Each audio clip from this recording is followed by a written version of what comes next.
himself a spot in the Championship 4. The South Point 400 on a sunny day here in Las Vegas. Let's go!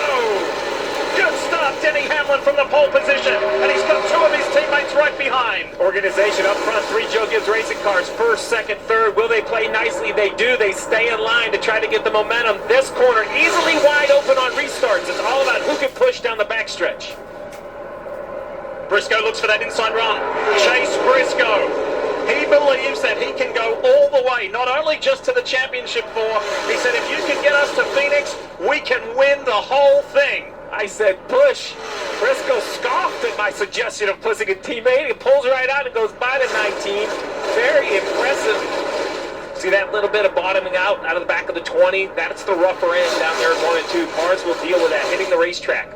Drivers talk all the time about the bumps in 1 and 2. Look at that Reen Camry on the inside, the black and white mobile for Christopher Bell. We spoke to him pre-race. He's ready to make amends for what happened last year. He was on the charge, chasing Joey Logano down at the end of this race, and he lost by just 0.6 of a second. This is the road to redemption.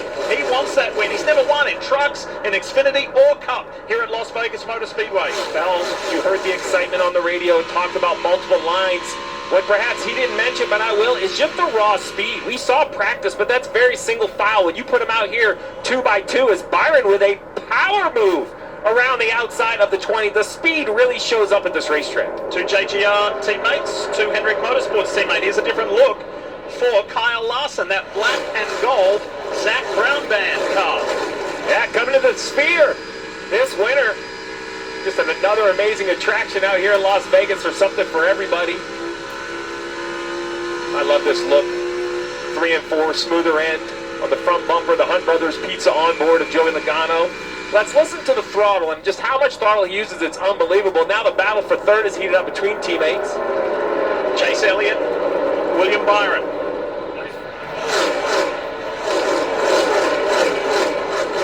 Toyota, and you heard Chevy, that very Chevy. spirited pre-race pep talk from within the 24 Toyota, Chevy. Ooh, a battle back from Chase. Stayed on that right rear quarter panel. The first four, and it just looks feisty, doesn't it? Yeah. Like, everyone knows you have to get going. Marty, tell us more. Yeah, you saw Denny Hamlin lose the lead to his teammate Chase Briscoe fairly quickly, and there's a reason for that. Here was Hamlin on the radio just seconds ago. Sorry on the start, I couldn't get it in the fifth. Okay. Interesting, Steve. He couldn't get it into fifth gear as you watch the battle behind those Joe Gibbs racing cars. So how much would that slow Hamlin down if he couldn't quite get it into fifth gear on the start? Well, it's very, very difficult for a car to accelerate without these clean shifts, a sequential gearbox. So really, anymore, these drivers don't even have to blip the throttle. You just pull back on the lever and it goes through. So for me, it definitely will slow the car down. My bigger concern is this a nagging issue that will continue throughout the rest of the day? Jeff Burton has joined us up here in the booth. Jeff, we don't hear a lot of shifting issues anymore with this sequential gearbox. Hopefully it's just a standalone issue for the 11. Yeah, you hope so, because on restarts, that could be a big detriment. If Denny has to pause for just a second to make sure he gets it in gear, that means he's lost some momentum, and that could be a problem, especially in a late race restart. And that pass happened on the backstretch. I assume, you see him in fifth gear on the telemetry right here, right? That's how they run the entire lap. No real shifting here, I don't think. But on the initial start, you probably don't even get high gear until the exit of turn 2. Not even all the way out of the throttle right there.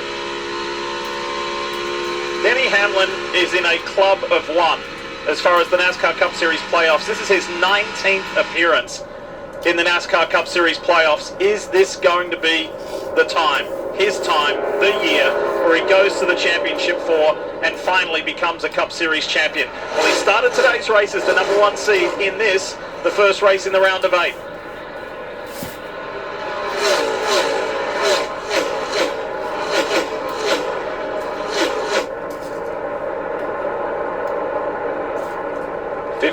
Career wins. Just remarkable.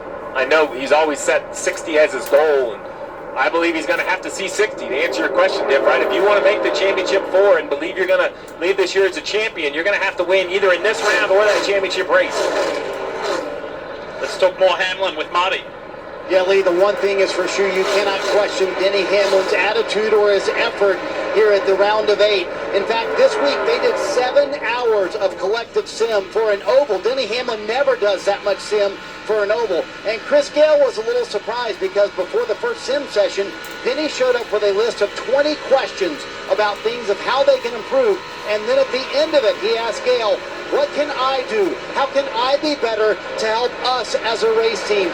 Jeff, you know it. When you're a driver and you show that level of commitment and that level of being locked in, you can tell Denny Hamlin feels like his championship moment could be right now, and he has to capitalize. Yeah, Marty, I also think when you add the age of Denny Hamlin into that, he's still willing to look at himself